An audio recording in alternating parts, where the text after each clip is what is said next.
Hello, everyone. Oh, Hi, Happy, Ken.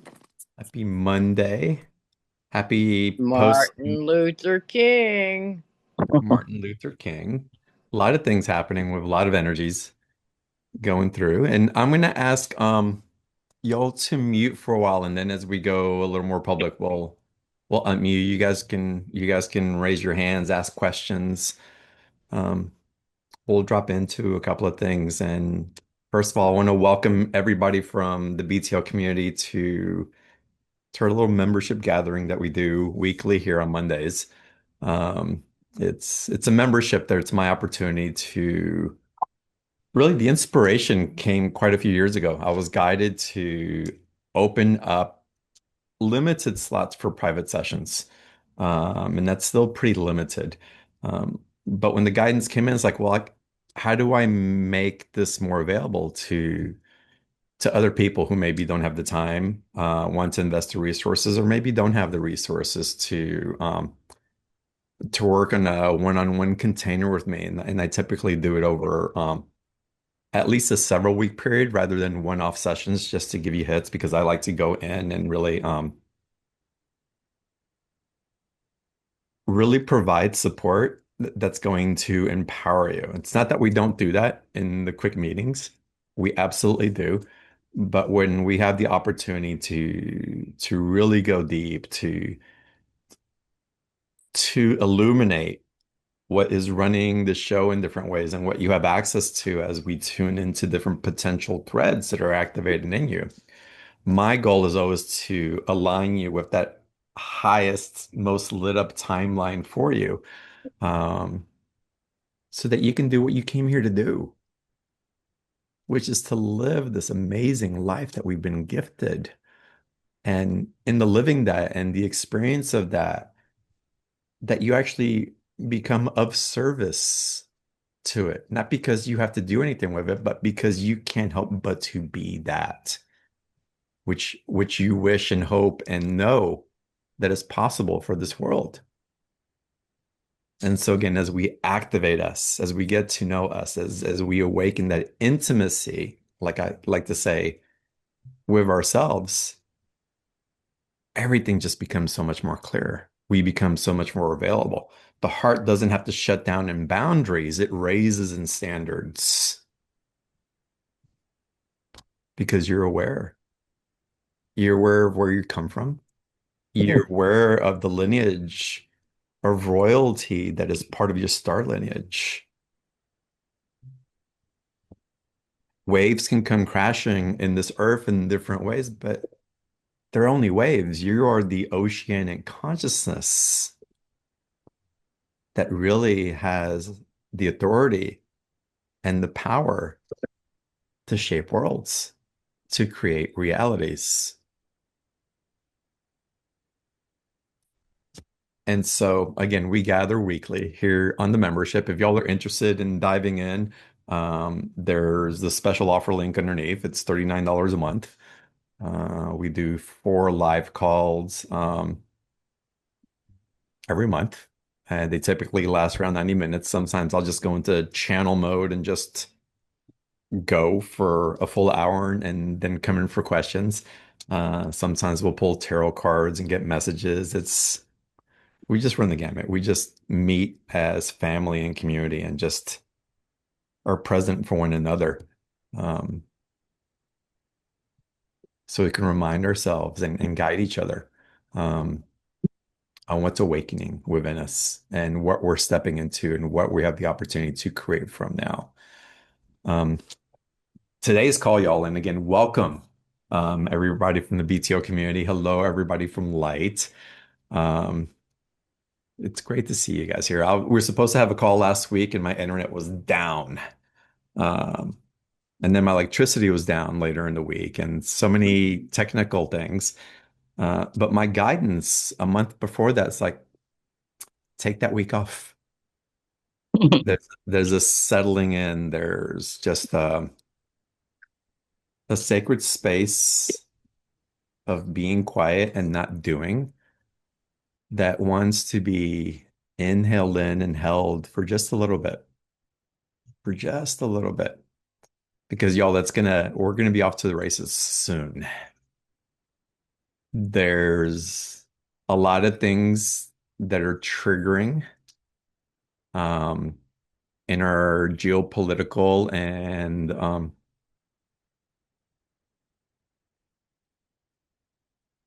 collective experiences. And y'all, these are just the stimulus right now that are bigger indications of what we get to choose and how we get to choose now. And we can think of in terms of the collective and what's happening around the globe. But I really want you to drop in and really make this about you now. We're transitioning from a time and we've had major astrological aspects moving forward that are demonstrating this. What's being activated through the solar sun and the Christ consciousness is very much alive and aligned with that.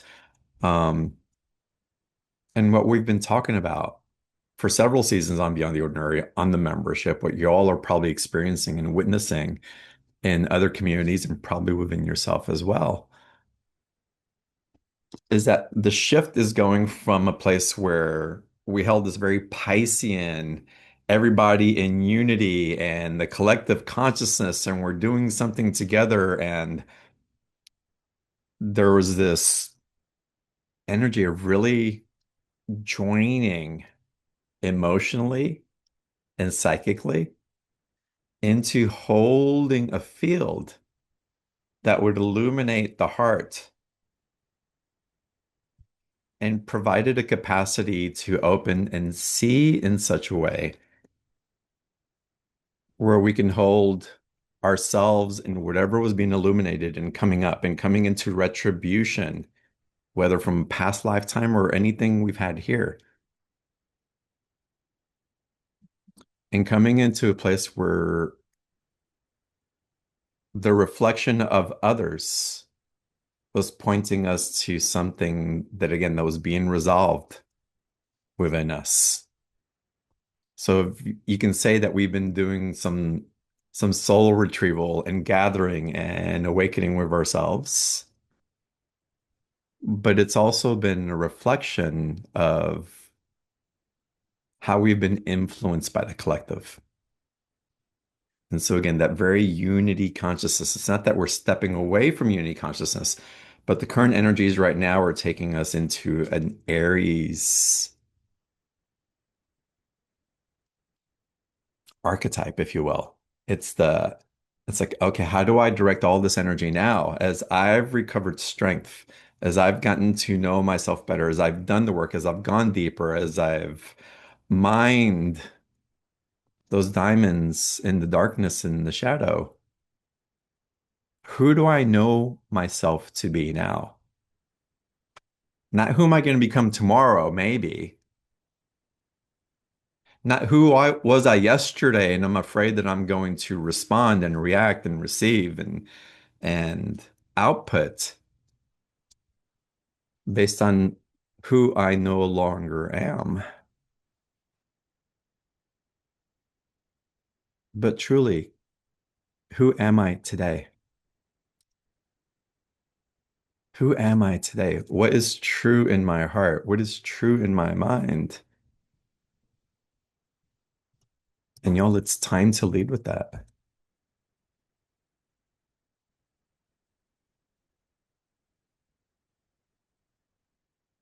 The collectiveness of the Piscean energy had many of us playing small, not expressing because we didn't want to step on toes or overimpose. Um, it had us holding back in different ways, waiting to see if it was okay to dip our toes back into water, if it was safe or not. Was something going to repeat? Am I going to get hurt again? Am I going to express through all the shadow that's coming up and I don't know what to do with it? And it may come out in a way that will cause harm to myself or to another? Am I going to open myself and be vulnerable in such a way only to get wounded yet again?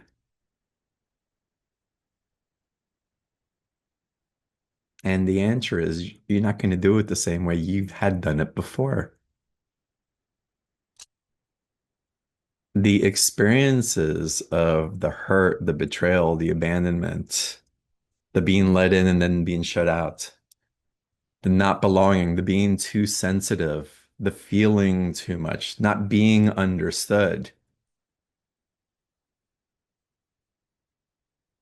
Well, it's time.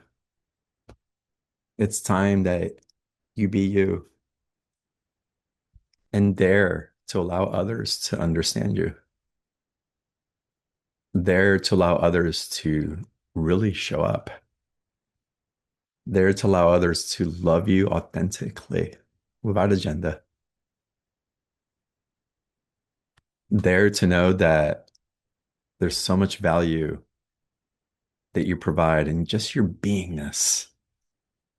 There's nothing you need to do to earn it. There's nothing you need to do to prove it. There's nothing that you need to teach to another directly. The teaching happens through the transmission of you being you and providing that permissory field that Christ consciousness, that crystalline energy awakens, that's awakened within you, that awakens another in reflection. How do we know it's morning time? The sun comes up and we awaken to something new. It just happens. It just shows up and it's like we're inspired into new movement, new action to wake up from a dream. And that's all that's really being asked of you now. Just be present. Wherever doubts come up, allow them to come up, but don't identify those doubts as you. Wherever fear comes up, allow fear to be present, knowing that it can't take you where it used to because you have outgrown aspects of those fears in the way that you've identified with them. Allow your love and your light to be your guide, not just a guide for others, but to guide you, to awaken with you, to illuminate the gifts that are being presented to you here and now. There's something that I want to drop into with you guys as we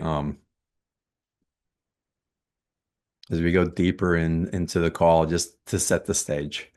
There's some questions that came in from the Q&A people who couldn't be on the call. They're going to be listening to the replay later. So we'll get into some of those questions. And if y'all want to ask a personal question or have something that you want to share, raise your hand and we'll do some Q&A on the call today as well. But I want to drop in and let me pull it up. So I want to read it correctly because if I try to do it from the top of my head, I'll forget. Um, I want to invite everybody into, and again, thank you all for showing up today and for being here on this call with all of us. Um, it's really quite special to be able to do this, and it's an honor for me to hold proxy based on my experiences, what I receive, and how I walk and share um, what's becoming available to us if not if as we breathe in and be with what's our guiding forces now. And we can choose guiding forces that are based on all triggers.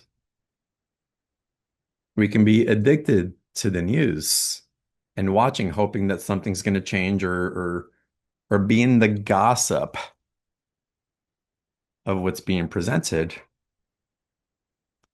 Or we can be truly informed as to what's happening in the news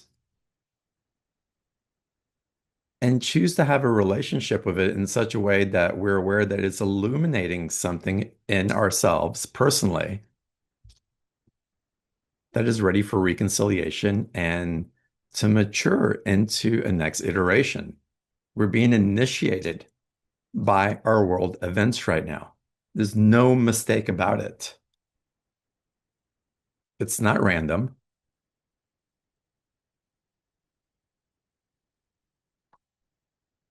It's hopeful. It's inspiring. It's illuminating possibilities.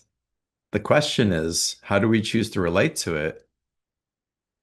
And what are our next actions going to be as we receive, interact, and express from that stimulus?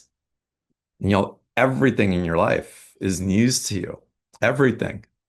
Whether you choose to watch broadcast on TV or cable or listen to things, wherever algorithm is running your Google and Safari searches, um, it's all asking, how are you going to show up in this? It all points to the energy in Aries, where it goes from being about the collective and navigating and stabilizing a collective field, which was very much necessary. Just like all the experiences that you've had in your life up to now have been necessary for your soul's experience. It seems random, but it's not. And I know that most of y'all, if not all of y'all on this call, are aware of that.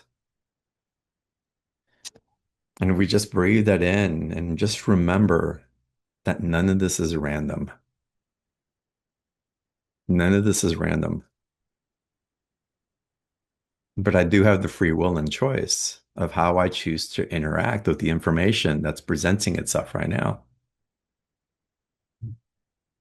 And in the midst of AI and technology and things are illuminating how quickly things are moving, again, those things are a reflection of how quickly we're moving, of what's available to us if we know how to use the algorithm that's being presented to us internally and really work with it and have relationship with it and be both astute based on the experiences that you had and innocence based on the intentions of a foundation of love that I know every single one of y'all on this call carry. There's no question about that whatsoever.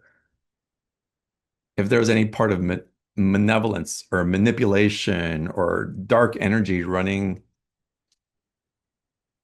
through anyone on this call, you probably wouldn't be here. I'd like to say that the energy would kick you out. That'd be fun. But the truth is, it just wouldn't resonate for you. It'd be like, I don't like peanut butter, so I'm not going to eat peanut butter. It's just, you'd be adverse to it. And it's really that simple. It's not about warring against something. I'm going to be something so that this doesn't have to present itself. And again, I like to say there's never been a war that's ended a war. We're just being. It just is because it is. And then what relationship are we choosing to have with what is present in our field right now? So again, this Aries energy that we're moving into really asks us to be more self-aware, more self-focused. How is what's happening on the outside world illuminating something that's specifically for me? How does it want to set me free from the shackles that have held me back from a place where I did feel misunderstood, like I didn't belong, like I wanted to exert more of my authority and power, but didn't know how to do it. I wanted to be received. I wanted to be free. I wanted to be abundant. I want it to be surrendered. I want to be at peace. I want to be healed. I want to be loved. And all of it comes back to you.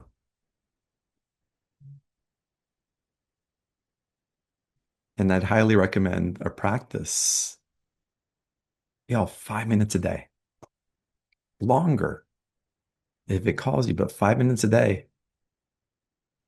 Sit down in just a quiet space, light a candle, burn some incense, whatever's appropriate for you, and just take some long inhales in, long exhales out.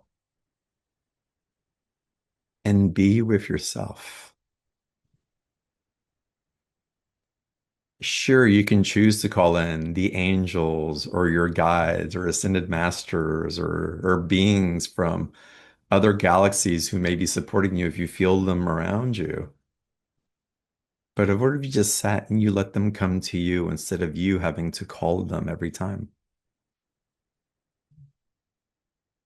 What if through the illumination of you being focused on the refinements of what is igniting through you, that which is for you will come to you and inform you, guide you, be with you, support you, illuminate to you as you illuminate back to it.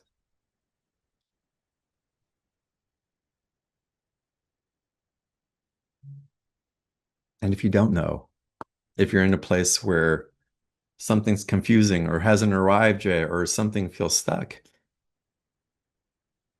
allow the spin of that Christed crystalline energy to just run in its purity. The only thing for you is to notice it in your breath and feel your body as you're inhaling and exhaling.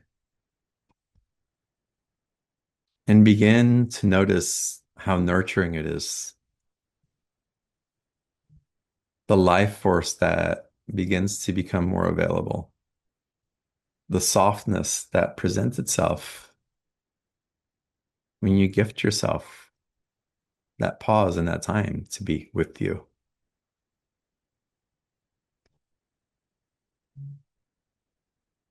Hmm. I'm going to read what I was going to read here in a second.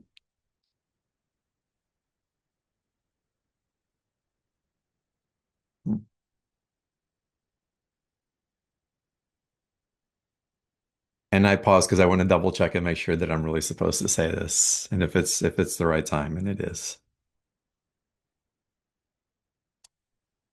The world needs you. The world needs you. Not because it needs to be saved, but because it has been diminished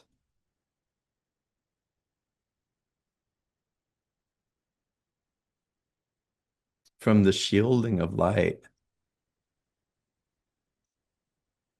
that is available to it through you. As you awaken and open your heart and your luminosity for others to receive you.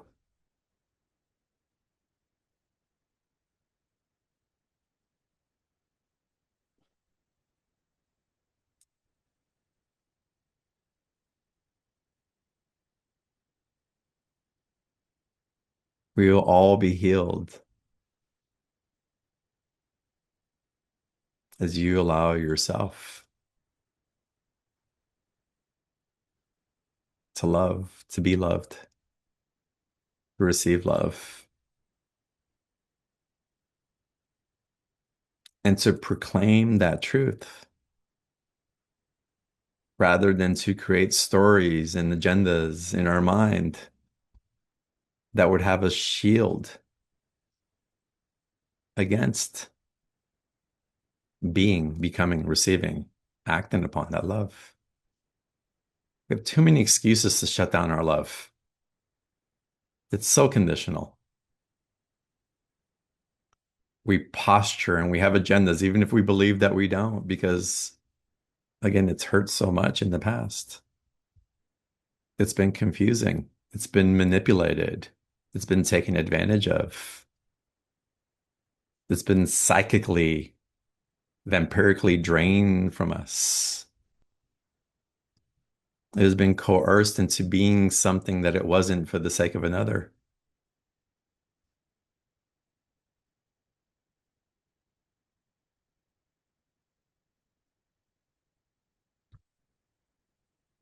But we've come to a point in our time where so many of you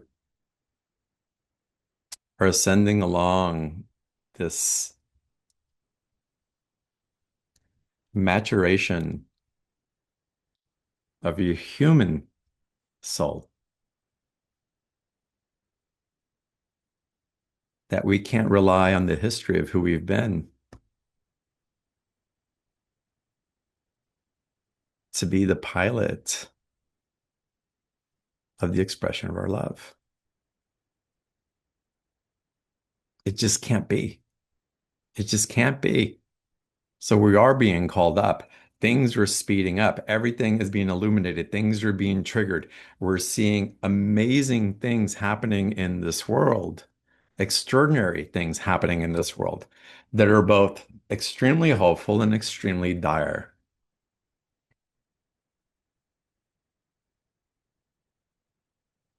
And it's perfect exactly as it is.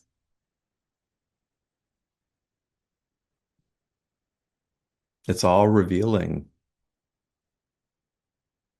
what's available to us. And it's giving us an opportunity to choose how we will navigate this next phase individually first. And then you put your energy out, you illuminate your light or not in the collective based on your choice. But what I can guarantee you, if we choose to contract in it, if we choose to shut ourselves down, if we choose to do things that do not inspire, and we get back into the modes of the robotic state of being, of just going through the agenda, it's going to hurt. You will feel the pressure, the pain, the confusion. You'll feel lost in the darkness more so than you ever have before.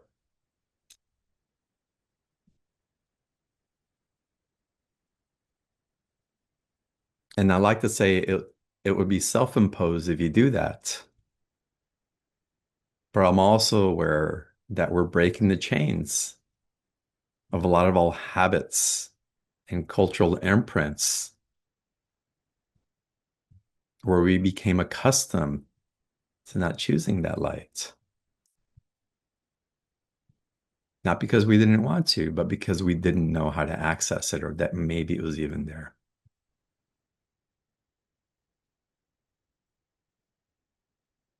So, welcome into a new awakening. Welcome into not a new beginning, but a new awareness of what has awoken in you and that you're ready to act upon already. We're not waiting for anything new to come in. We're not waiting for, can I channel this? Can I tune into this? Can I, if if only this, then maybe. Or when this happens, then finally. Nah, it's happening with every breath, y'all. It's happening with every choice.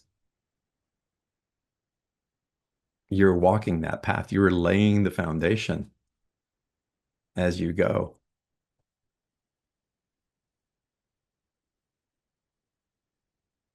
And we're not stepping into these energies with salvation type of energies or consciousness.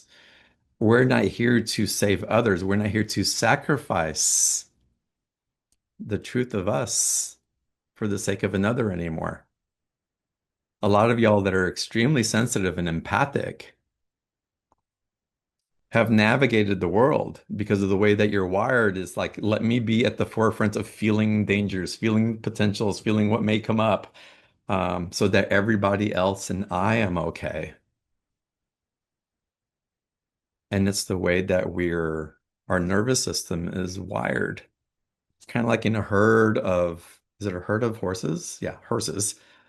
Or some of the horses are extra sensitive and they lead with their feelings and emotions to see where they guide. Um, it's just that utility of the way that you're wired in the herds. A lot of y'all would say that you're probably ahead of your time, that you can see things and new things were coming before others did. And that's part of that empathic and psychic connection that you're attuned to. Whether you channel beings or can see energy or not, that empathy, that field of consciousness that you carry is held at. It's rare, but it's real. And so what do we do with that now? What do we do with that sensitivity? You bring it back into you. You become aware that you don't need to keep hedging to protect yourself for what may be coming up, but know that every experience that you've been through, every experience that you have been gifted with, and I'll tell you, it's every experience that you've been gifted with. And a lot of compassion for those. I mean, there's me included who've had some pretty traumatic gifts that we've experienced. So I don't say this out of ignorance. I say it with a lot of compassion and empathy and awareness that I'm calling you up to bring those gifts into the present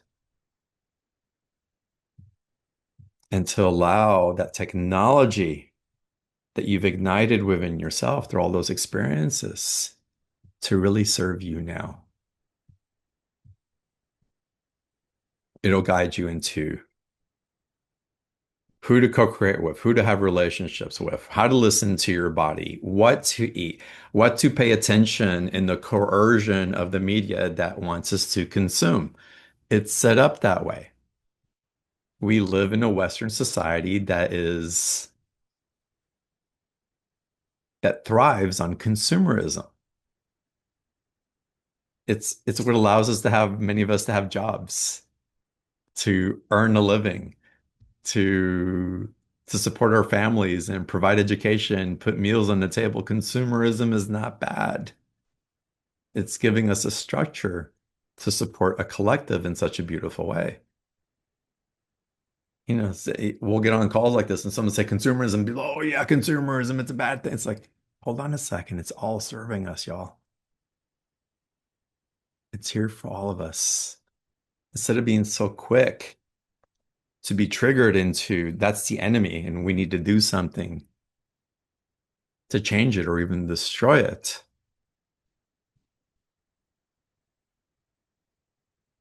Let's not be so hypocritical and really reflect on how it served us. The oil industry is a big one. Oh my God, oil and gas companies, they're destroying the world. Yet all of us, every single one of us, rely on it for our daily living.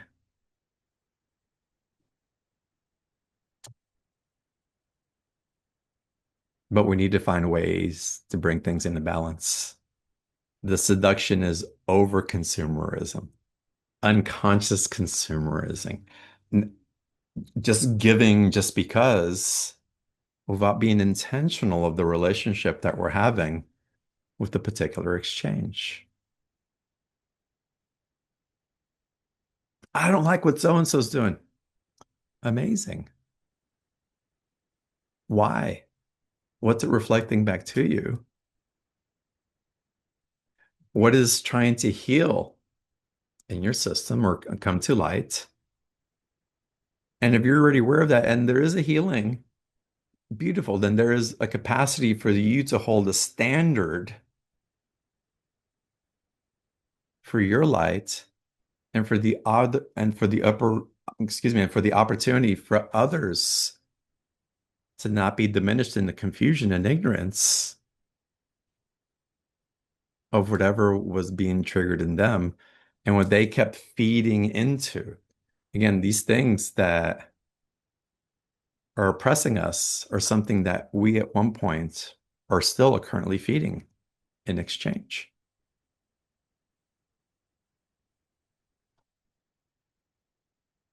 But we don't want to throw out the baby in the bathwater, right? So many good things here, so many good structures, so many things that are available to us. I see a lot of unity happening around the world amidst of the separation. It's quite beautiful and it makes sense to me. I saw it a while back and it's revealing itself even more clearly now. How the world could not continue living in such a entangled, codependent relationship with one another where there was coercion and an imbalance of power and authority that was being gifted because those that were giving it didn't feel like they could provide that for themselves or whoever they decided that they were serving. Let me give a part of myself up to something else and let me sacrifice that so that I can get something in exchange. But the problem with a lot of those exchanges is that they weren't clear. They had agendas.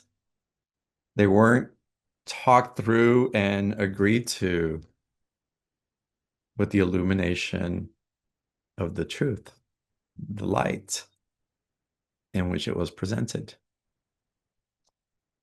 Or maybe there was information shared, but one of the party was holding back.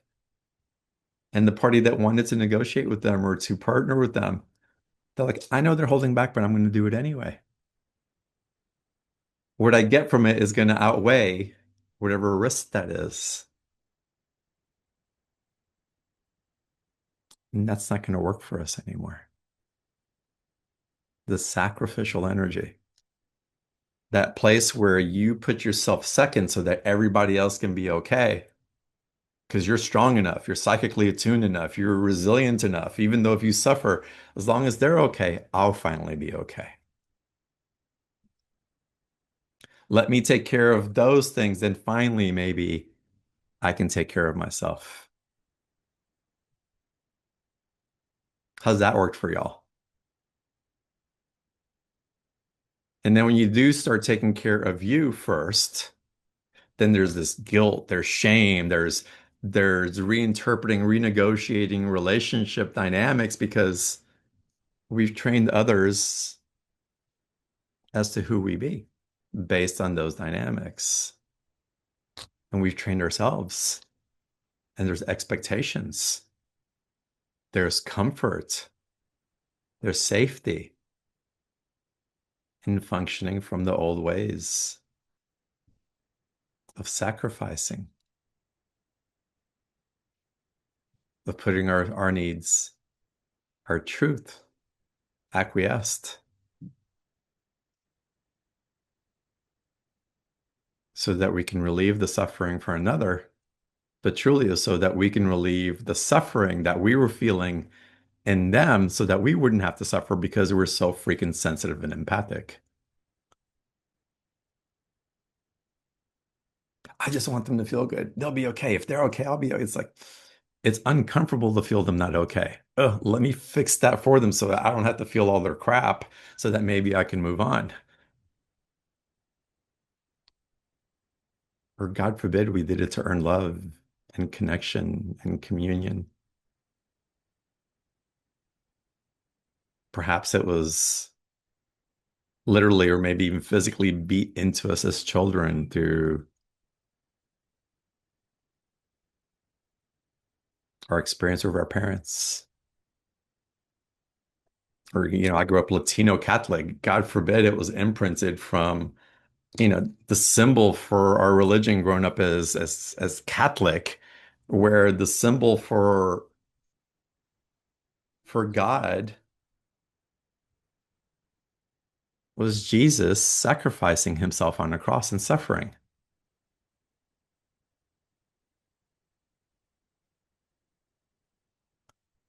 That symbol is actually supposed to signify a release and a purge, an initiation. But now, as good Latino Catholics, we kept it with the suffering and the sacrifice. So let me sacrifice, let me suffer. And boy, the political system of the church ran with that one, right? Not all of them, because again, there's good and bad in everything. You can say good or bad. There's information in everything. It's what type of relationship do we choose to have with that information? And then how do we attune to it from our higher perspective? And the best way to do that is we have to get still of ourselves first so that we can receive the stimulus of us first and then go out into the world rather than waiting for all the stimulus to come in and then we ingest it all and then we decide who we are based on what we're receiving from others. It's time for you to lead with you first. It's time to step into an awareness that sovereignty is calling you forward. It's time to step up and know that you deserve to be loved, that you deserve to be successful, that you deserve to be happy, that you deserve to be in joy, that you deserve to be as healthy as you can be, that you deserve to have your direct connection with the divine. And everything that you experience in your life is a beautiful reflection of that relationship.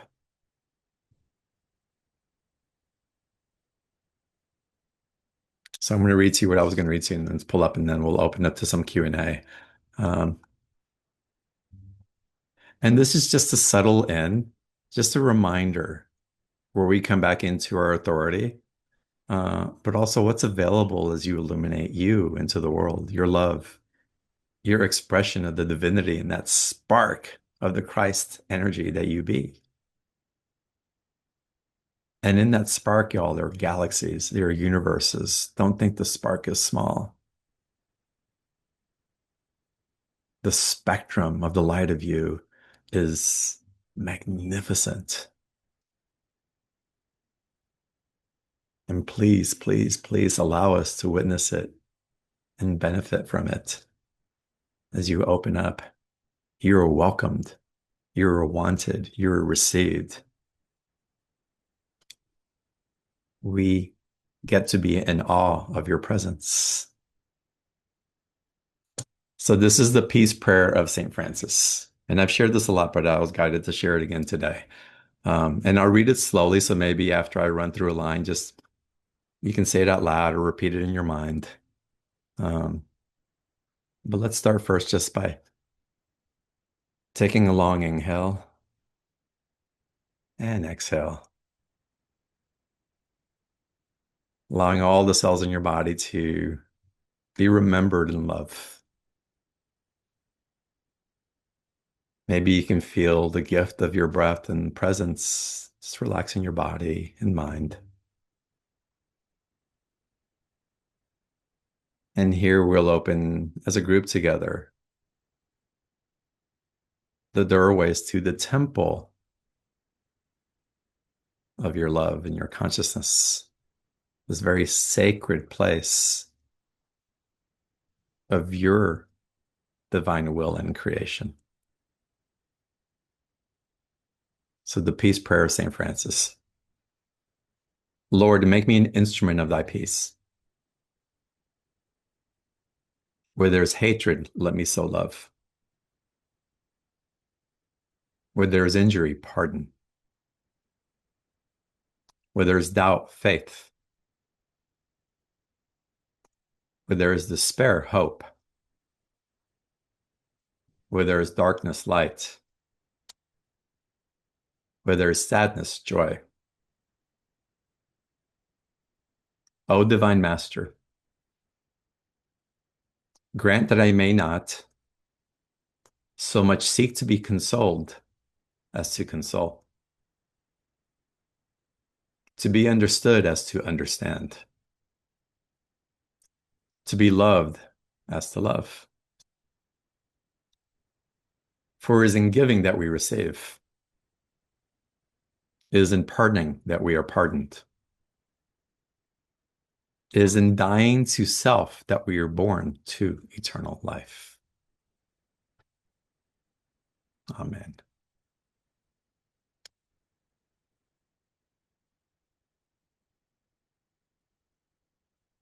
And for me, this is beautiful in a time of, again, a lot of retribution, reconciliation, uh, paths being laid that are unlike paths from the past. So we may not be able to see in the ways that we used to. And are guiding compass. How can we serve? How can we not interpret in the way that we did interpret? Where I'm used to reflecting separation, let me reflect love. Where there's hatred, let me sow love. Where there's shaming and guilting and pointing finger at others, where there's injury, pardon. Where there's confusion and not knowing and spinning uncontrollably, where there's doubt, faith. This isn't blind faith. This is earned faith. This is faith based on your experiences in this lifetime. For me, I've owned several businesses. I've worked corporate. I was raising a family. And, sometimes the challenge is, how am I going to get more money to invest? Or I'm running short. It was like every time, even when I was in college, when I was just barely making enough money, something would always show up to like take care of me and support me and support what I was becoming constantly, constantly. And y'all probably have those places in your life where things just kept repeating, but something would come in maybe at the last minute, but it would always come in and support whatever was coming next. Always that divine guidance would show up. One way or another, it would show up consistently. Where we didn't know, the knowing became available. So that's earned faith, y'all. It's not blind faith. And it's a reflection of the divine living in you, through you, and supporting you. It's also a reflection of you being that divine.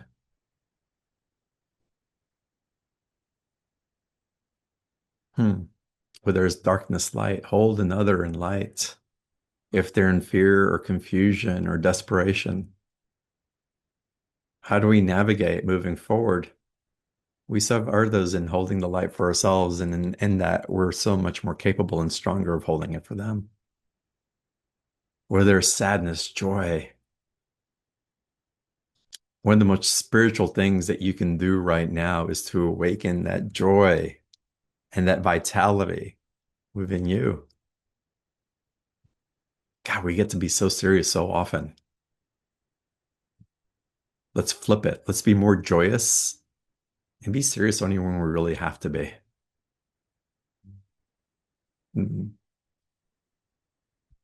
And again, let me grant that I may not so much seek to be consoled as to console.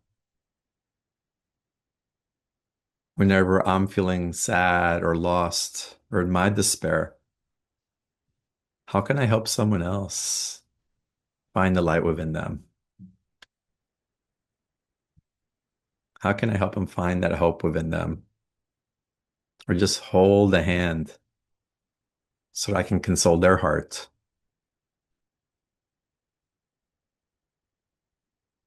When I'm triggered by another, instead of, but it's me and you don't understand me, it's like, no, no, no. Let me pause. Let me just understand you for a minute. When I so desperately want you to include me, to understand me, let me just pause and let me flip it for just a second. Let me understand where you're coming from, what consciousness it is that's motivating you to express where you're motivating. Hmm. To be loved, that's to love. We all want to be loved. We all want to be received. We all want to be respected and given our freedom so that we can walk our sovereign yet unified path.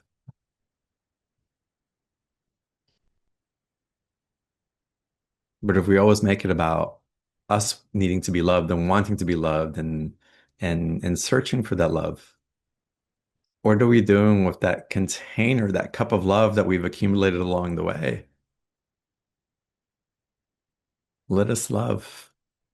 Be generous with your love for others. Whether it's sending out a prayer to someone, acknowledge acknowledging somebody else's joy just because they're in joy,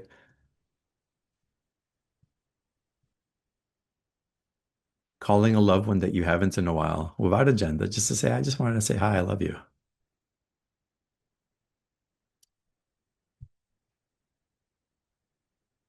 Instead of waiting for someone to give us something to fulfill us, let us give from what we have instead of believing that we lack.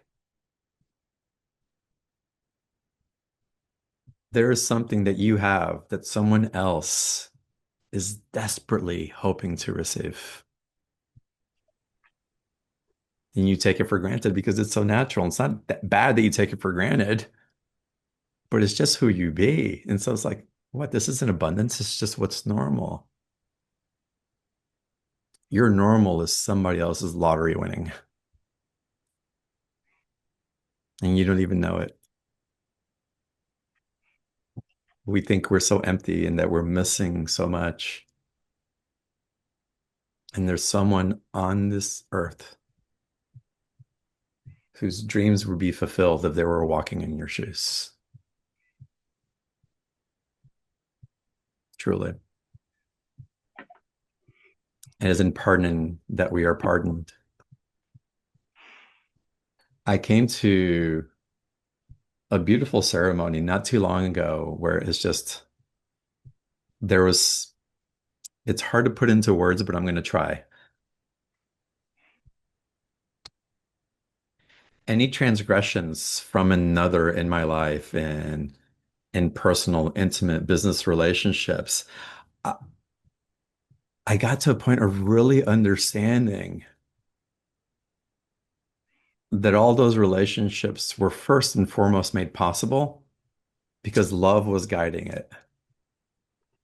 They were all based on the root of love, the taproot of love. And anything that arose from there had to be of love because that is its origin. My interpretation of that and how it may have ended or triggered something or sparked something undesirable or maybe desirable. It came to me so quickly that pardoning wasn't even a thing. It was just the evolution of the gift of love that we are granted without exception. And I can honestly tell you that there's no one in my past that I wouldn't show up for. No one, without exception. Does that mean I have to go out and present myself? And no, but the doors of my heart are open. There's a standard in which I hold those to, but the boundaries aren't there.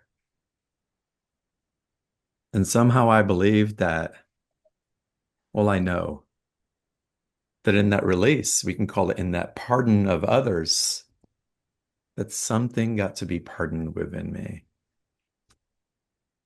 Any place that I was holding shame or guilt, resentment, judgment, it's been refined into a new understanding. Is it completely resolved? I don't know, but it's definitely different. It's definitely different. I can feel the connection and the love and the reverence that I have for all those experiences and people in those experiences. Truly, it's overwhelming sometimes how much love I feel. Um, and it's in dying to self that we are born to eternal life. And again, that's the dying of the codependent relationships we've had with those thoughts, emotions, energies, that if those things dies, then how do I identify who am I on the other side of that? Will I be received? Will I be loved? I don't know. But I do know that my capacity for self-love is profound. And I'm learning to make that my only source and supply. And from that, I can express freely, receive freely, create freely without the agenda of having to manipulate something into being so that I feel connected to something outside of myself. That's really just my hopes of trying to connect with something within me that I can't find.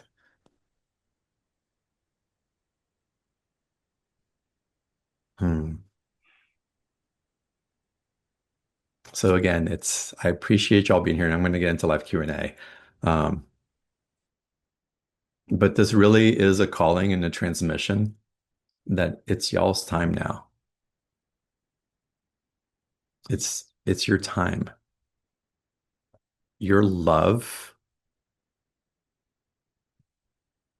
illuminates cosmos for us. The authority of your experience and you sharing doesn't always have to be stories, just your beingness. You sharing your beingness is the elixir our world has been waiting for. I'm also aware, and I saw this in a meditation that I was in. I've been connecting a lot to the land, collecting. I've been connecting a lot to a lot of things. Um, but I started seeing this vortexual field and as how we're activating and ascending and awakening our consciousness. Again, polishing off that crystalline energy within us as our vibrational tone becomes much more clear and less distorted from all the weights and gunk that it's been carrying and false light, disillusionment and fear and confusion, that enslavement program that kept everything down. As we free ourselves from that and that becomes more loose, our vortexual field actually begins spinning in a new direction. It's in alignment with the spin of Gaia. And so what we do is we illuminate and we start spinning in that direction. Again, this very clarified feel of luminosity that you're refining yourself more and more into. We're supporting the ascension of Gaia also in the expansion phase. But I saw also that those that are choosing not to do it, and we've been doing it for a while also as we carried limiting beliefs, but Gaia is in her ascension mastery.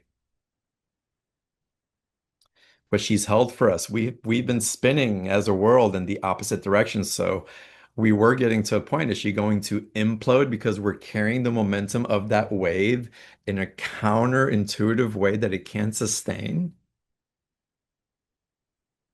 Or is there going to be an opportunity for us to reverse some of the course that the collective, us individually as well, in different ways, to spin in a way that supports her expansion again as the vortex of us opens and spins that way, we expand and Gaia expands. As we expand, she has the permeatory field. She has the momentum to continue expanding. As long as she expands, we expand. If we contract and we spin the other way, she starts contorting. And she'll eventually, the potential is that she was going to invert. And in that inversion, so much inertia that it just implodes. It can't contain itself. So I thought that was a really interesting insight that was given to me um, in context into what we're doing in that expansionary energy. Um, we're still in kind of contraction and expansion because we're all catching up in different ways. But the momentum for expansion is already there. I don't see anything imploding. So that's not any type of prophecy that might still happen or that there's a strong possibility for that. I don't see that as a possibility whatsoever. Not in the dimensions that I'm navigating in and what's being illuminated to me. And I'm going to continue to choose that, to be with that truth rather than try to make it wrong because someone else might be saying something differently. And again, as we tune into our sovereignty, what is true for you first?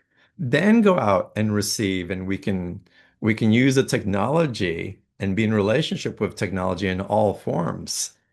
But start and center with you first. A good practice at the end of every day or anytime that you feel like you're out of body, it's just a couple of things. And there's a couple of y'all on this call that I've been working with this on. Also, simple mantra. I'm home now. I'm home now. And if you still feel yourself out of body, confused, like your mind is spinning, take it a step further. I call home all aspects of myself now. I command home all parts of myself to me now. With the awareness that wherever they have been, whatever love that they were supposed to give at that place has been given and will remain because once love is given, it can never be taken away. And all parts of me can come home now. I am home now.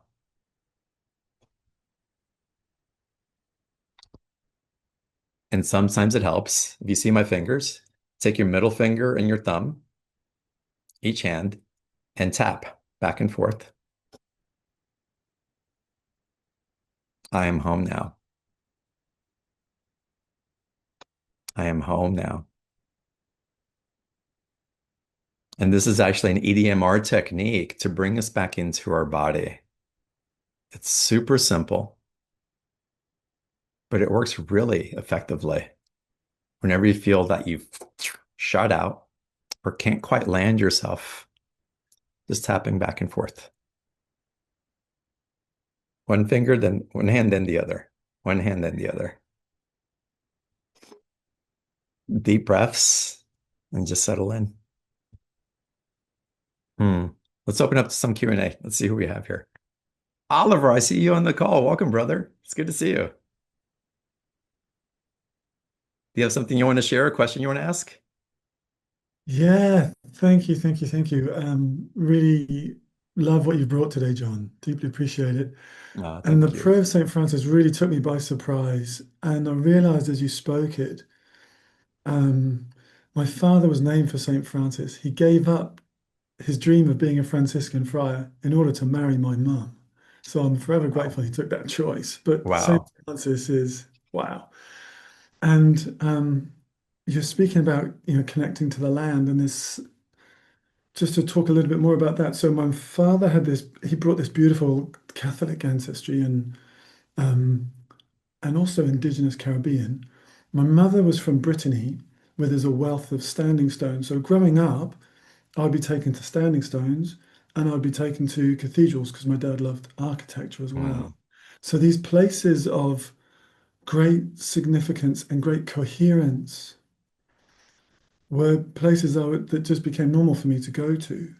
And I've, mm, since as my connections have awakened, then my ability to connect within those places has awakened more and more. And the change I feel at the moment, and this is what I love to get your reflection on, the changes I feel at the moment was that in a very incoherent world, by stepping into these places of great coherence, we could remember ourselves, essentially, mm, remember who we are. And what I feel is unfolding now is that we are becoming these places of coherence mhm, so that those that we connect to can remember who they are. mm, And it's this beautiful wave, like this unfolding wave of us and the land. Actually, the land is us and we are the land. And we are being called to the places that resonate so that we can raise our own resonance and and share that more. So yeah, thank you. It only came as I spoke it, so thank you, John. I'd love to hear like your reflection on that. I love what you're sharing, and it couldn't be more true. And again, I've guided our community, and I think I even have something on Instagram. I know I do. There's a meditation where we walk in and where it's a guided meditation where I'm guiding you into your own sacred temple. It's like Mm. you take your shoes off at the door. You make sure that your feet are wiped clean. You enter the temple, and at the altar, perhaps you set up flowers, light a candle, burn incense. You walk around the temple and you sweep whatever dust may be lingering or cobwebs may have built since the last time that you were in. And you prepare the space within you. You prepare this holy temple Mm. for for those who are coming to visit in reverence to the masters that you're preparing for, an acknowledgement of it. And as you're there, it's just it's you becoming aware of this very sacred place, temple, church, that you are, and holding that and holding the vibration of the reverence and the highest light and authority of that reflection. We forget the sacredness of our container and our consciousness. We we bring all the shopkeepers to our temple and let them collect taxes in the court. It's like, no, no, there's something here sacred. Take off your shoes. This is a place of purity. This is a place of clarity. This is a place of reverence. And what you're describing, Olivier, and what you're holding also is that, yes, those sacred sites and these places around the world that have significance because so many have prayed in collectives towards that particular anchor is extraordinary. But we're starting to pray to the temple of one another and holding that in reverence. And so you're right, we're becoming these nodal points, potent ones of a place for that reverence and worship and light and purity of the truth. It's like you wouldn't go in and destroy Rosalind Chapel and go in and graffiti and throw trash in it all the time and put it in a space where it's constantly being barraged by things that aren't aligned with it. No, you hold it in its preciousness. Mm. It's like those things do not belong here. If they need to do whatever they need to do, they need to go do it somewhere else.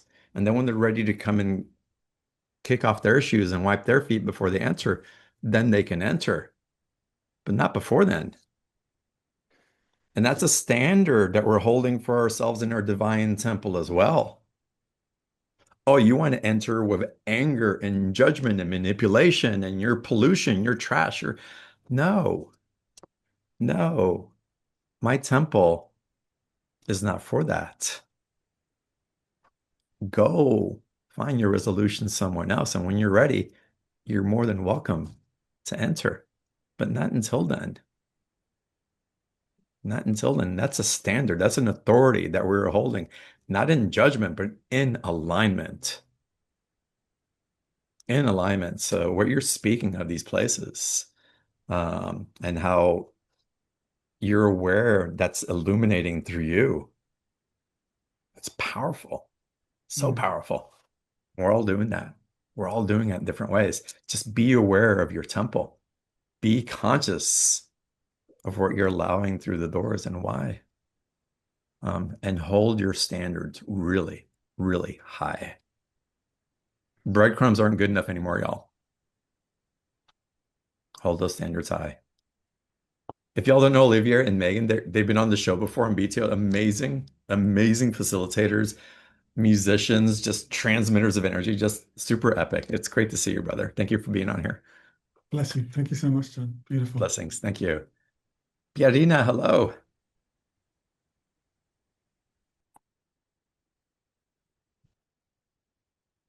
Pretty, I need you to unmute your microphone. There you go. I just did. Hi. Hi, John. It's good Hi, to it's see good you to see you. again. You too. Yeah. Where are you in the world? So right now I'm in Malta. Malta. Okay, awesome. Good for you. I'm just pet sitting around for the winter time until I get back to Italy. So, um, yeah, I just feel like 2026 is it's a big year for me, but I don't know what that entails, but I just feel a big push. And yeah, I'm so happy this call was at this time because like right now it's 10 o'clock at night for me. Hmm. Usually I can't make it to your other calls. So I'm happy to be here. Actually, we run all the membership calls, y'all. This is important. I want to point that out. All the calls happen at 12 p.m. Pacific every Monday. They So do? just as an FYI, they do. They used to happen Oh, at 5 p.m., but I changed that, I don't know, a couple of years ago.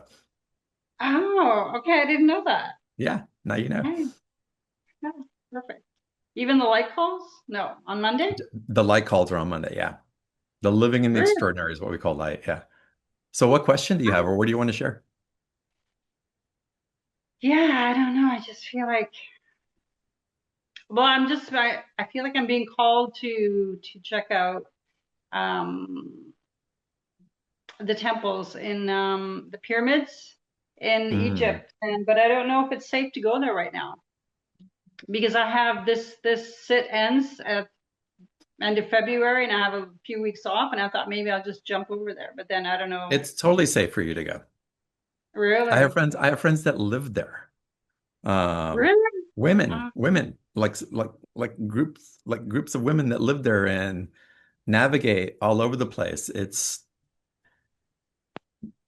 Okay. tune if it's for your right time, but the safety aspect, it's it's it's amazing to go to. Because I heard that before Christmas they had closed the airports, so I don't even know. I wasn't sure. I don't really listen to the news, but that's something I heard, so I wasn't sure what's Yeah, when happening you're in ready, London. you can look into it and see what the right timing is for you. But yeah, it's absolutely amazing. Yeah. I And if highly recommend it. Yeah, sure. I've been called for a while, and every time I just either can't go because of wherever I'm not, but now I'm closer to it, and so I don't know. Hmm. And I Was don't it? know if there's any messages from my guides or your guides or something. It's a message for you and for all of us on this call also. It's 2026 is like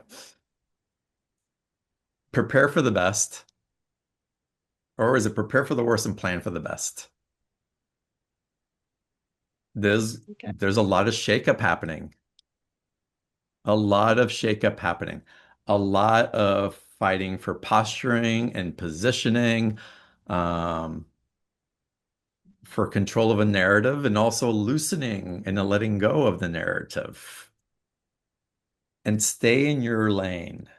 Stay in what's true for you first, and then see the reflection of truth, refine the truth within you. Your truth today doesn't have to be your truth tomorrow, but be what's arising in you and come into your sovereign awareness. And that comes from both from the empathic, psychic, connective space, but also from a space that can hold that psychic connection in a very critical minded way. So we're meant to be grounded in the transmissions of illumination that we're receiving. How do we apply it into your physical life? If I receive this message that something's happening, hold on, how's it happening in my life first? And how can I bring compassion, empathy, and resolution and healing to that? Because it's not just for receiving, it's like, oh, it exists.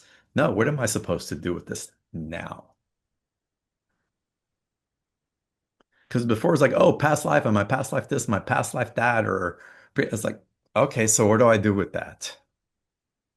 How do you apply it into what's happening at this moment? Oh, wow, look, that reflection keeps repeating over and over and over again. I don't know why I'm stuck here. What's it asking of me now? As I heal the now, any residual of that energy will be healed. And anything that we've created in ignorance has to be uncreated as well. That's why pardon and being pardoned are part of the same coin. Everything that has been out of distortion, how does it come back? It doesn't just poof go away. If that vortex is spinning in a particular way, well, it needs to finally pause and start spinning the other way. It doesn't go anywhere. It's energy. Energy doesn't just disappear, it redirects. So the redirection can be a little uncomfortable, a little triggering, or it could be wonderful. It could be ecstatic. Who knows? But there is a redirection occurring, realigning. Yes, Carol. Or rebalancing back into a place where that energy not only serves us, but then becomes a symbiotic relationship of the whole. And so prepare for the worst, plan for the best. Prepare for bad news to come in. We know that. Is there going to be more confusion, more manipulation, more shaking around the world? Without question. Without question. Are there going to be more opportunities? Are we witnessing more healing coming through? Y'all, did y'all know that most of y'all, everybody on this call is old enough to remember when, that we have a hole in our ozone and it's going to destroy the world. And it's going to get worse, worse, and worse. It's actually been repairing itself. And they're saying that within the next 25 years, it'll be completely repaired. It's been reversed. Remember the fear that we were put into? It's like, that's it. The ozone is going to be burnt away and it's no longer going to protect us. And we're all just going to be incinerated into oblivion. Know that miracles show up in so many ways.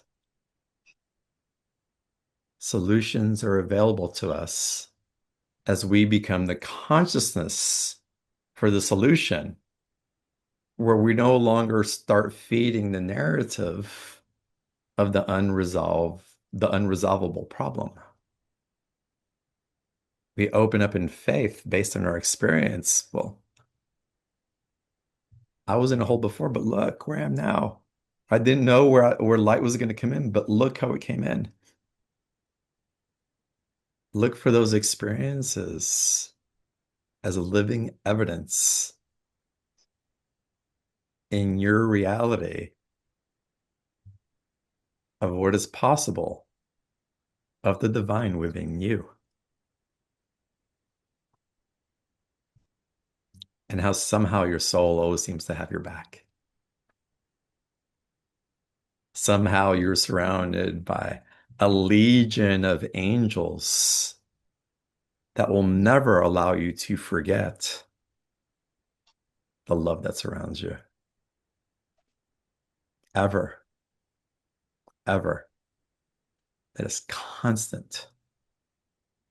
You can tune into your galactic guides, your dragons, your angels, the ascended masters. You can tune into the elementals. All is a fractal of that light of wisdom, of light of benevolence, of the divinity that lives inside of everything and everybody. So carry the hope and faith and awareness of that forward. And you'll be guided to exactly where you're supposed to be when you're supposed to be there. That is your message. That's how you wind up in Italy. Yeah. Yeah. Yeah, I know. I know. Freddie, it's good to see you. Good to see you. Thank you. Anybody else have their hand up or want to ask a question?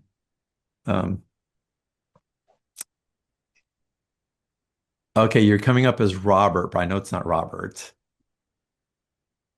Hi.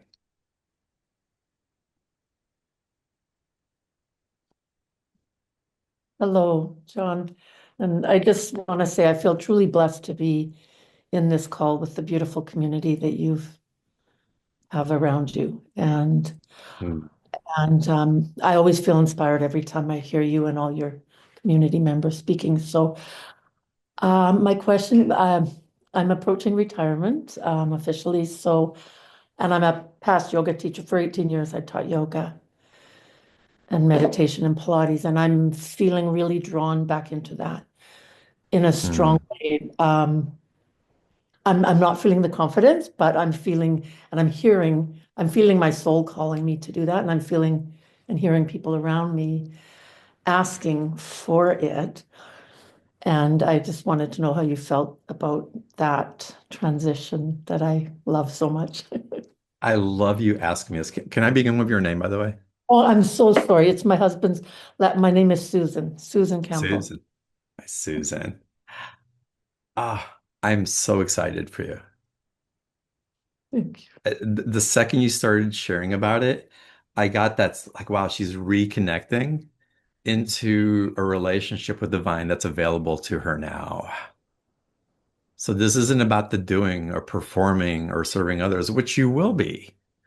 But Mm, there's something sparking in you. You're ready for a deepening with divinity in that way. It's very, and I just went through a profound season of this also, but it's like it's between me and God in that relationship, whatever is happening there. And I feel something similar for you, whatever that calling is, where the expression of the movement of being in that space, whatever joy or whatever is sparking inside of you, there's a deepening of your conscious awareness of the relationship between you and God. It's mm, beautiful. And I hear it's right on time. It's right on time. Nourish it. Do not judge it. Do not feel guilty if you're drawn to it. Um, you will not lack for anything, even in your retirement. You may be challenged in different ways as you recalibrate and reintegrate of a new way of relating to your environment. And this may initiate you into a deepening that feels profoundly deep. But I'm used to this. And what do you mean this? And the message I get for you is just sweet surrender. mm. Sweet surrender. Whenever it feels like too much, just take a deep breath and I'm open to receive the love of the divine in all forms.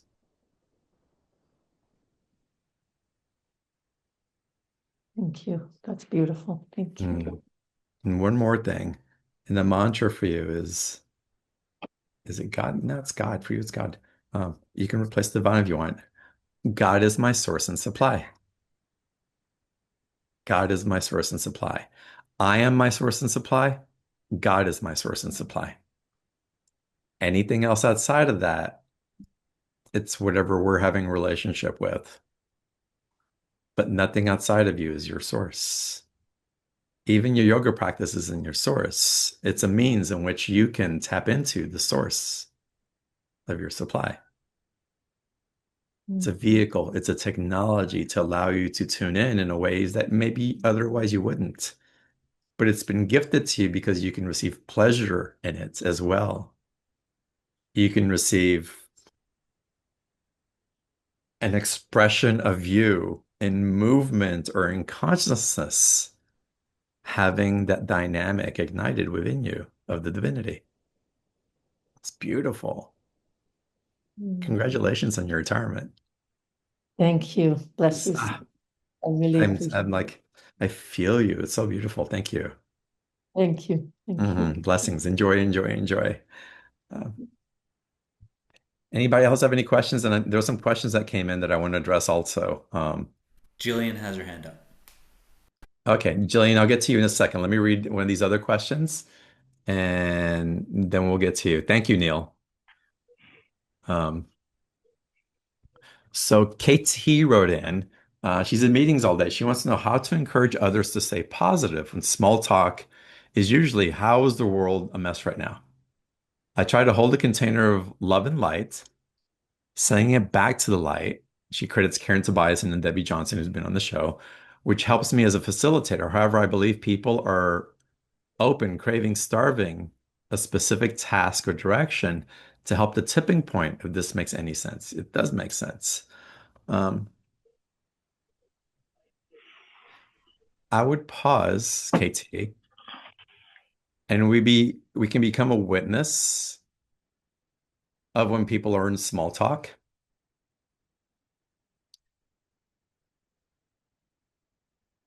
But notice if that small talk keeps coming up in your field, is like, because where are you carrying it and why? I know I get caught in the news cycle sometimes lately and all that, but I'm curious, like, why am I being called to the gossip of some of the news? Because it's one thing hearing it once and knowing. It's another thing listening to it through the same channels over and over again to see if I hear something different. That's just gossip. That's us trying to form or maybe trying to get a little more information that we have to see if we can go deeper into it. Um, so it varies. But there's an aspect of where do we keep running through that's wanting to be illuminated through us first. And KT, as a facilitator and healer, I would say for you, it's for you to start and to hold the conversation of something outside of the small talk, of something that serves others, provides inspiration, hope, empowerment, and alternative, and that you start shifting the wave into what it is that you want to experience in your environment. Be aware, and it's sage of you to be aware of the environment. And then be curious as to what's healing in those people and what's resolving in them as they engage in the small talk. It's not wrong. It all has purpose. Be curious on how that small talk is helping them to illuminate something within themselves that's ready to resolve into a new awareness of itself. When they were there in small talk. Maybe they're not even aware they're stuck in the loop of small talk because that's all they know. So let me offer an alternative and see if they want to come and swim in this swimming hole instead. We're here as leaders of light if you're choosing to take that on. We all are in some ways. But if you're constantly choosing to direct as a facilitator and amplify light, we're here to demonstrate to others of doorways that are available, but we're not meant to carry them through.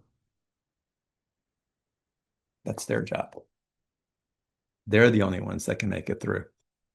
It's their initiation, their call, their receptivity, their surrender, their wisdom, their awakening, their shedding, their healing, and ultimately their love that takes them through to the other side. I hope I answered that well for you, KT. All right, Jillian, did you have your hand up?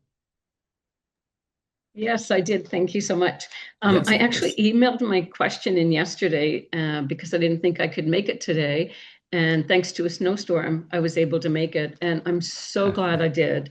So Mm. much of what you said today spoke to me. But here's my question. So I have been growing, expanding exponentially spiritually in the past 5 to 10 years.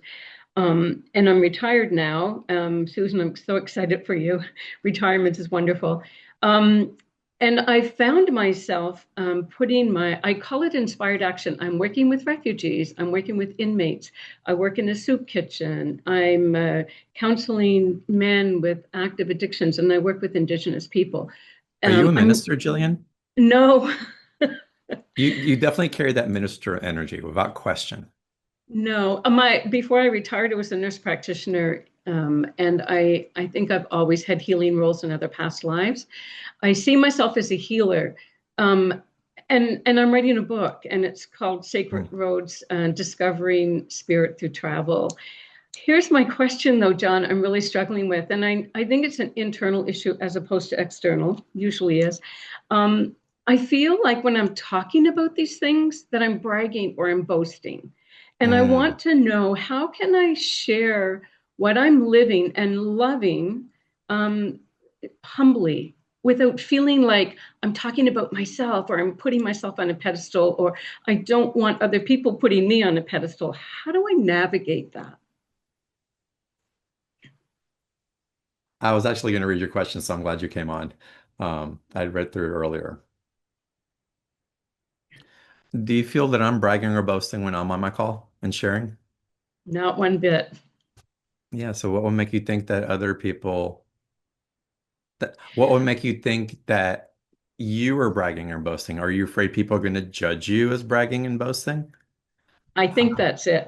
I think maybe I haven't found my community yet for that support. So my friends and my family, they don't really get it. They don't understand. They look at me a bit strange, like there she goes, she's out on a wing again. Um, I find my most raw, authentic conversations are with the people I serve. The Mm. inmates who are in prison, the people with addictions and the people who are homeless. That's where I really feel alive, but I don't feel understood by the others. So, yeah, I guess it is a fear of judgment, or I don't want people looking at me thinking, well, who does she think she is, or why does she think she's so hot? Like, no one's ever said it to me. It's all internal. I had to call a membership call the other day, and I want to go a little bit deeper into what you're sharing also. Um, Part of the basis of what I shared in that particular call was just the essence of it. It's like we're never around other people, and like maybe they just don't like us. There's something that's not right. We're triggering them in a particular way, or we're at a grocery store and we're feeling like this energy from other people, or someone's pissed off at us and on the road, and you can feel the energy from the other car. And the invitation for all of us, and I'm practicing and getting into this more and more. If someone doesn't like you, if someone doesn't love you, they just don't know who you are yet. They just don't. And so okay, I get that you're like me. It's because you don't know who I am yet. How can you not love me? I mean, really, once you know yourself in that way, Jillian, how can you not love you? How could anybody not love you? Okay, if I try to become controlling or I'm hot-tempered when they and all that, and the people closest to me may experience that because of our intimacy as these eruptions happen within us, and as empaths and human beings, we'll explode every once in a while. That fire needs to be that turbulence that we've been holding for so long is looking for relief in different ways, right? But Jillian, how could anyone not love you? I How wonder how if I can any trigger them. If am I amazing triggering? trigger them? How can it? Oh, wow, how could they just don't know who you are, your intentions, and they get triggered? It's like, hey, I trigger people all the time because I kind of hold people at a standard, and it's really uncomfortable for some people. It's not judgment. It's like, how can don't diminish yourself? Stop, stop. And some people don't like that. Um, but how can anyone not love you, Jillian? Now, for someone to love you, do you have to be understood?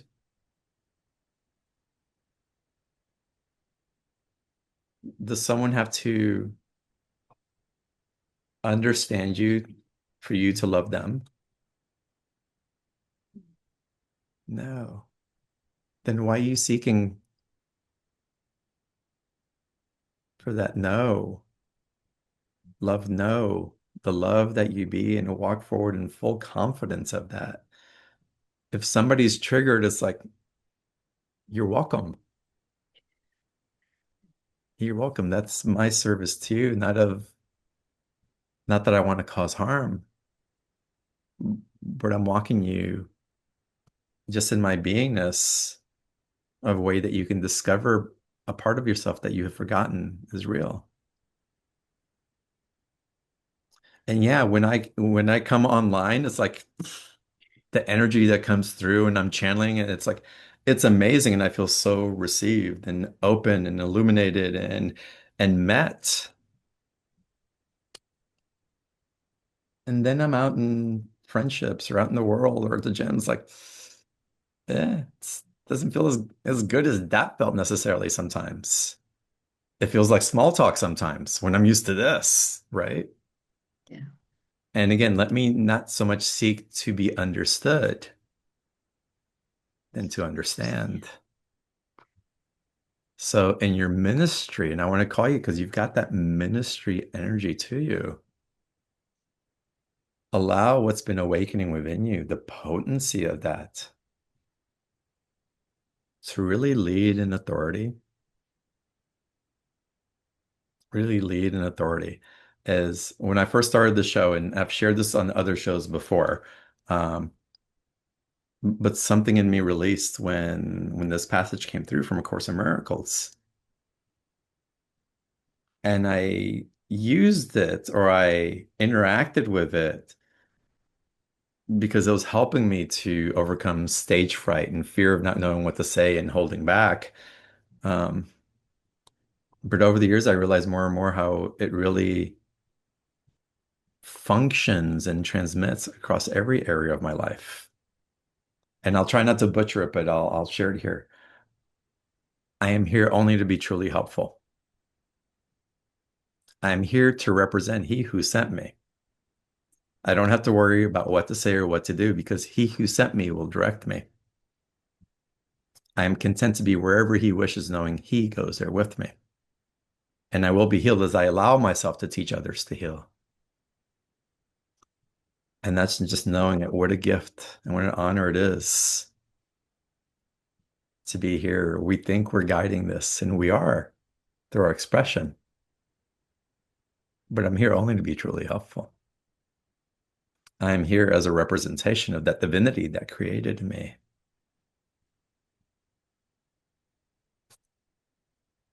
And if I can surrender confidently with mental acuity and open heart into the truth of that awareness that it's divine that is guiding my path. And I'll say your soul is the conductor of the divine through you because your soul knows you specifically in that particular way. That everything else that is coming for you, the not being received, not being understood, it's just calling you back into your center. It's like, okay. I feel more alive here, but this over here, I feel contracted.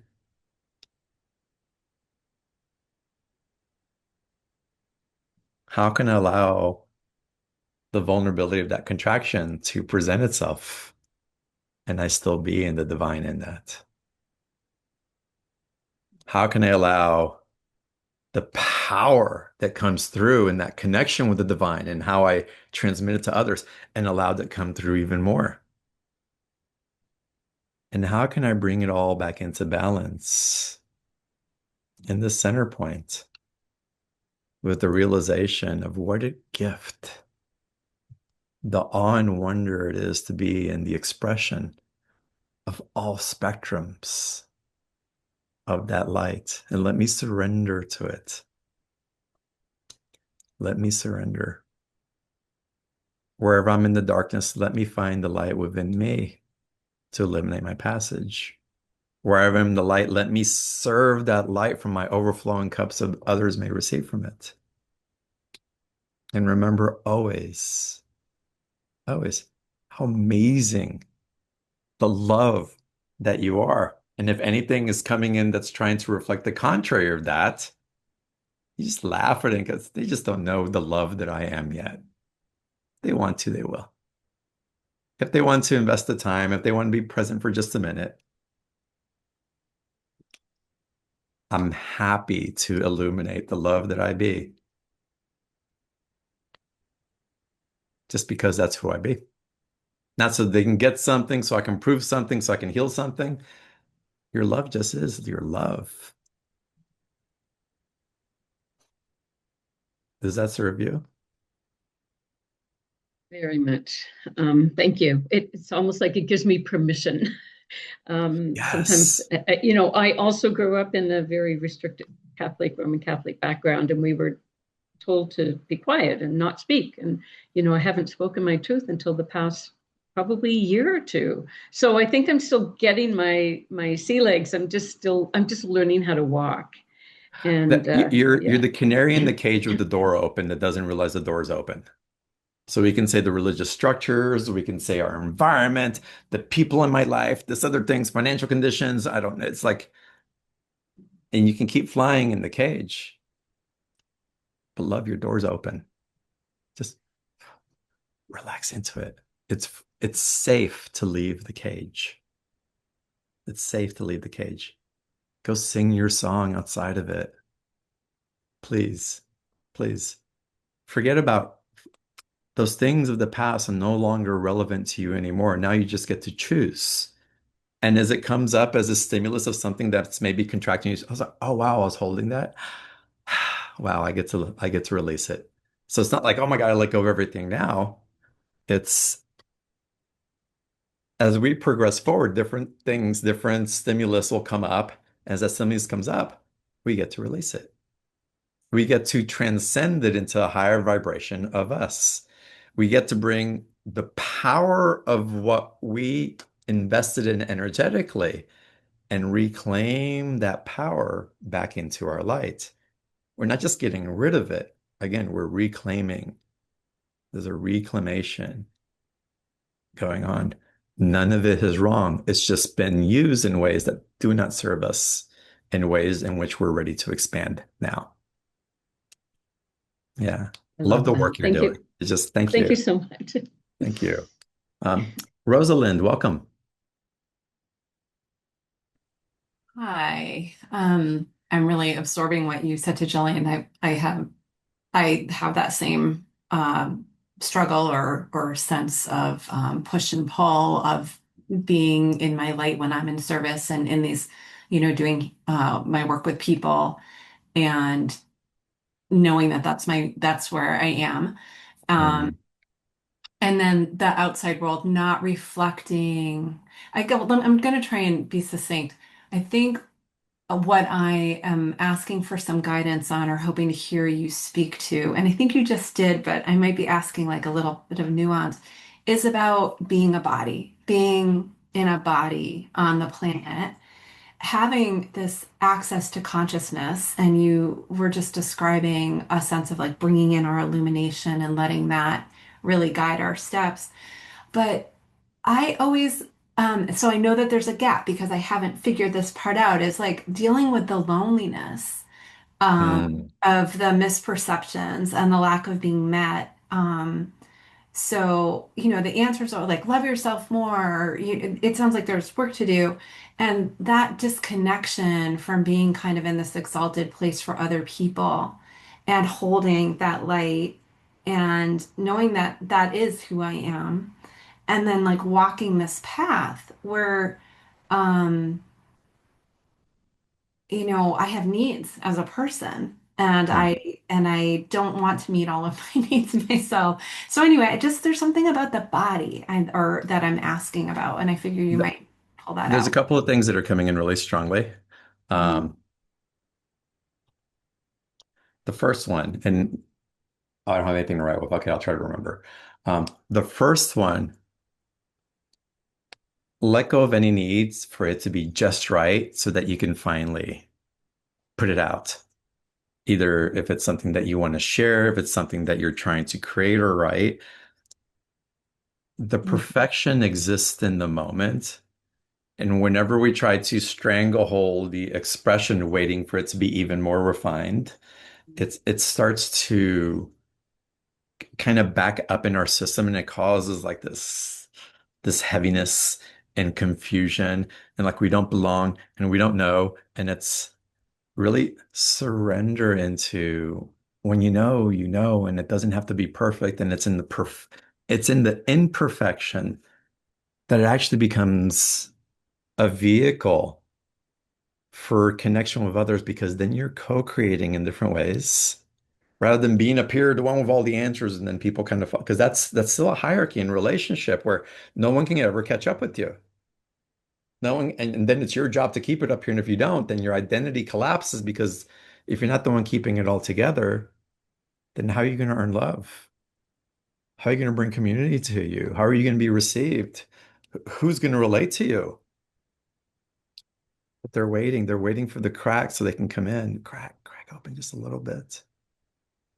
Crack open just a little bit. That Because feels like they're it's like we want to see Rosalind. We want to feel just give me that little opening.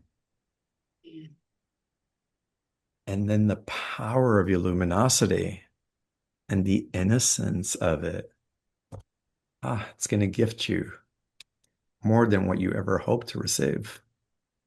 You're hoping to receive a little bit, and there's like this ocean that's waiting for you in the vulnerability, but in the not withholding what you know for the sake of whatever it is. Will it be received? Is it right enough? Will it be understood? Will I be judged? It's do not hold back who you be for the sake of anybody's approval or acceptance. And then the loneliness and the contraction and the going so high and then coming so low. Embrace the loneliness rather than fight it. It's like, all right, there's the stillness and the aloneness, and I don't know what to do with this. And and it hurts. It's breaking my heart. Do I belong? Will I ever find? And allow just the light that's running through you to keep attuning and refining to adjust, knowing that what's for you is coming to you. Your need to chase it, to earn it, to manipulate it into a field, even though it was of the highest version of light of manipulation, if you will. The let me manipulate it in a particular way so that it can be loved or maybe looked upon as something special. Hmm. You already are all those things. You already are that light and that love and special. And whatever is disentangling in that period of solitude, allow it, allow the heartbreak, allow the identification, sit with the vacancy of energies that no longer support you, feeling like this tremendous weight and void in your system as you readjust and start spinning your vortex in such a way that you begin filling yourself with the light within you.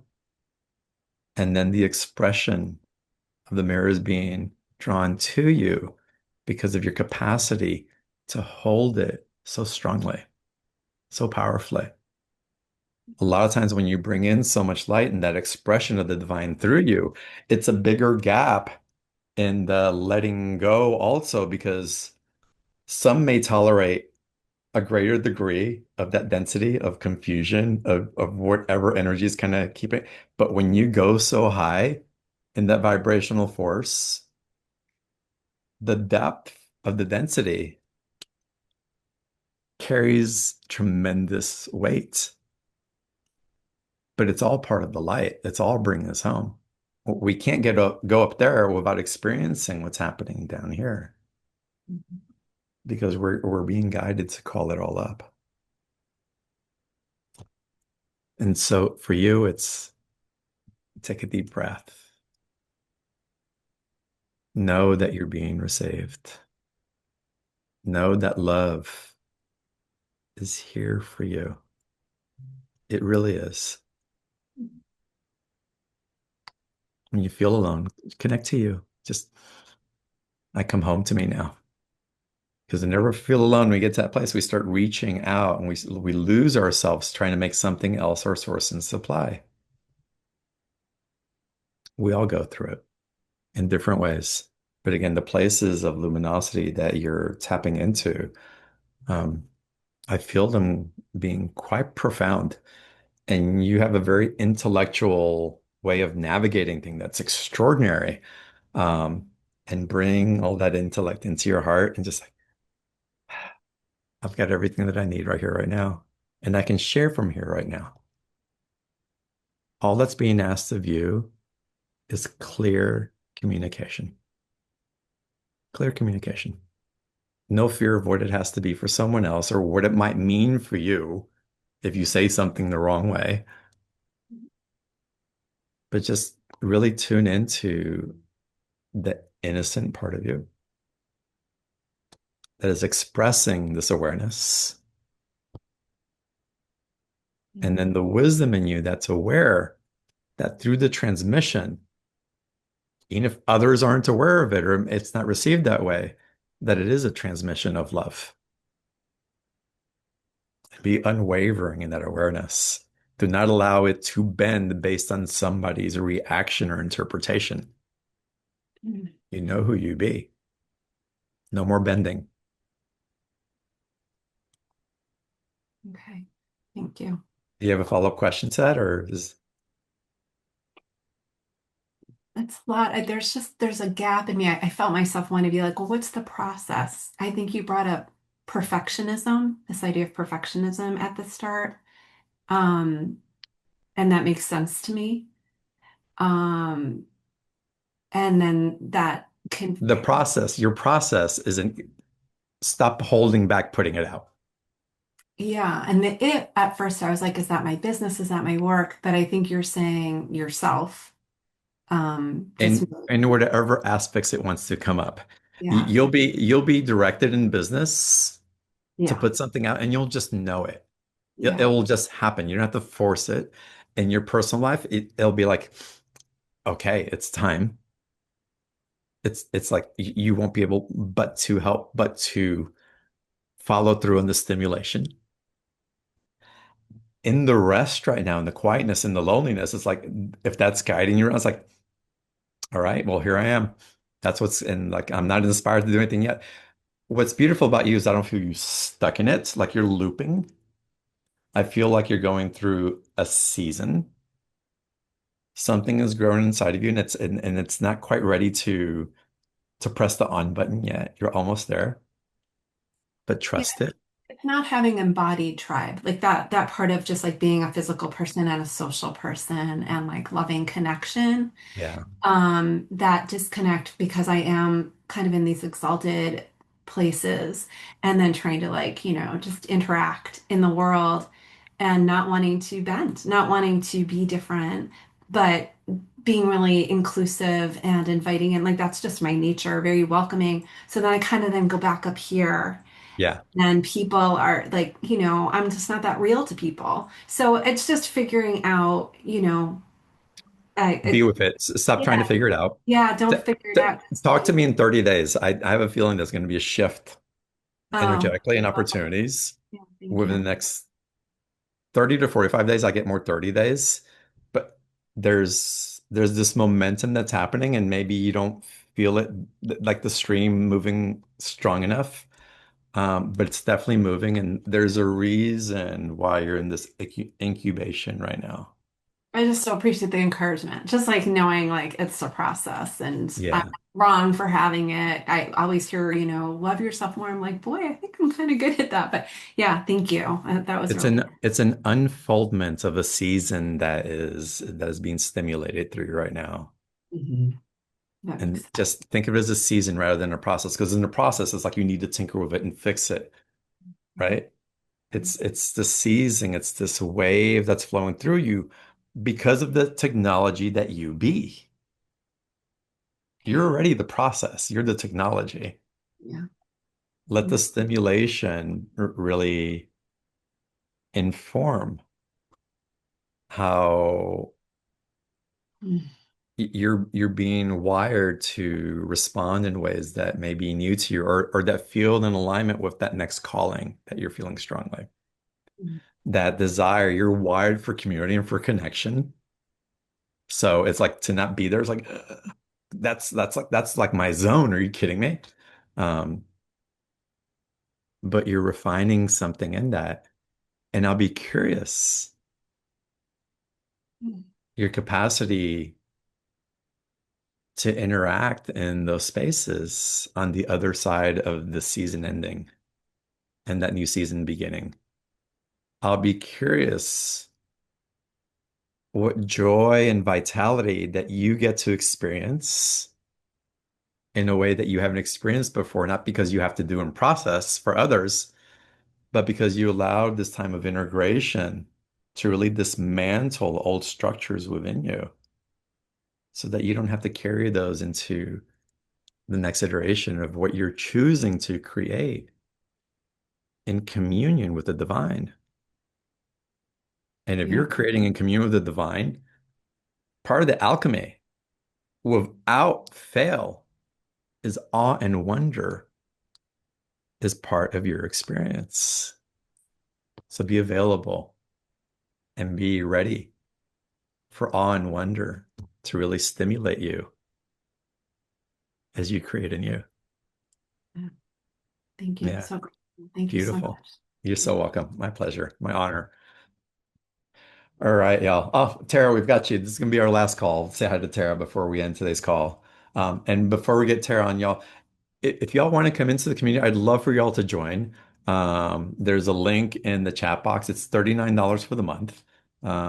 We meet 4 times, sometimes 5 times a month, typically four. Mondays at 12 p.m. Pacific for 90 minutes. Typically formats like this, uh, but it varies. But if you guys are guided to and would like to join us, our members are amazing. Um, they're definitely on their path. Those of you who are looking for community and that feeling is like, oh, I can speak in this way and be received and be understood and not have to over-explain myself. It's this community definitely gets it and encourages each other, and yeah, it's quite beautiful. So again, the link for the membership, if you're interested, it's in the chat box. If you join, it's you can cancel anytime without question. Um, but we hope you stay. And again, be wonderful to see y'all here live on those deeper calls. Um, Tara, welcome. And because Martin Luther King Day is a day of consumerism. Oh, it depends what you're choosing to consume. I can't hear you. Mm-mm. Little joke. Okay, I can hear you now. That was a joke. Okay. I got that. You're being sarcastic. You're right.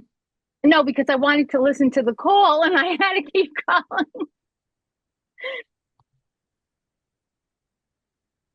We're losing you, Listening. Tara. Your microphone's not working. Okay, wait a second. I can hear you now. Can you hear me now? Yeah. Nope. Lost you again.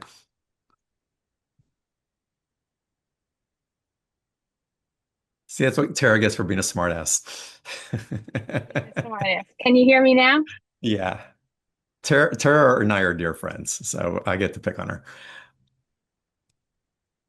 What's happening?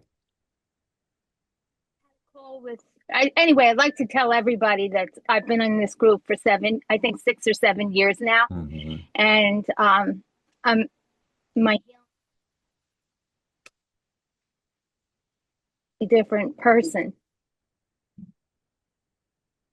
With and a lot of it, is from John's work. Mhm. I had a session with Debbie Johnson this morning and Oh, amazing. confirmed the healing that I have felt recently, which was like had a lot of reconciliation over the past since then. Just this shift.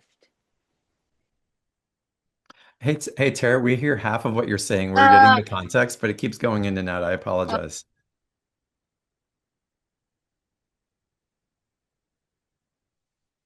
Now we hear nothing. Oh no. It is open. She said, my heart is open. I can feel that. I also feel like you're ending a cycle, and so y'all, when we end cycles, please give yourself time to rest in the end of the cycle instead of trying to sprint in the new beginning. Because that happens a lot in our communities. Like new energies are coming in, or we're shifting this, and it's like we're so quick to like sprint and to create in the new. that to breathe in just in the stillness of what's been reconciled, and maybe also holding a place of compassion for the experience, and also gratitude for like deep gratitude for like the new vista that's appearing rather than getting on the horse and riding off into the sunset, maybe standing with the horse and just taking in the view before you get on the road, like really igniting the peacefulness, the the release, the awe. It's like, wow, I completed that chapter, and I feel like this weight's come off, and thank you for this support and this new energy. And let me just breathe it in before I consume it. Let me acknowledge the weight that is transcending that which I carry that is no longer mine to carry because it is ready to create in its own consciousness in a different way as I create in my own consciousness anew. Let me be grateful for all that I am releasing. Let me be grateful for all that's appearing. And let me mostly be grateful for where I stand now. Acknowledge that unification. Again, it's that center point in the cross, the essence of your light, the resurrection being acknowledged before it moves forward. Mhm. You've come a long way, love. Yeah, we don't hear you, but we feel you. So important. So important. Thank you for me to Mhm. hear. Beautiful. Yeah, for me too. So thank you. I wasn't pausing in that really. I was ready to keep. You're ready to get the hell out of Dodge. Yeah. Yeah. It's okay. Yeah. Just actually, it's good. Again, when we're like when we're done with something, when it moves so fast, what power and authority to it is to just stand in that place of the void, of the shadow of what felt so heavy. And just like, here I am, and thank you. And to gather your strength and get to know yourself. I don't need to run from the darkness. No, I'm right here. There's nothing to run from. I'm not afraid of it And then you walk anymore. so it's like you're walking like coolly into the future, right? Like not like that can't screw with you anymore, right?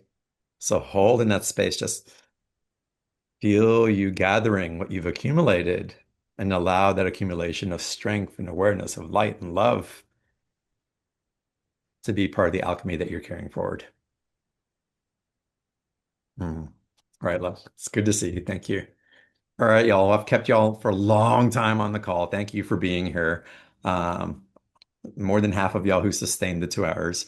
Um, it's an honor to get to do these calls and to be here with y'all. Thank you for the opportunity. Um, just bowing, bowing to each and every one of your lights, and why you're here and what you're doing here, and just the inspiration and hope that you provide through your beingness. Thank you.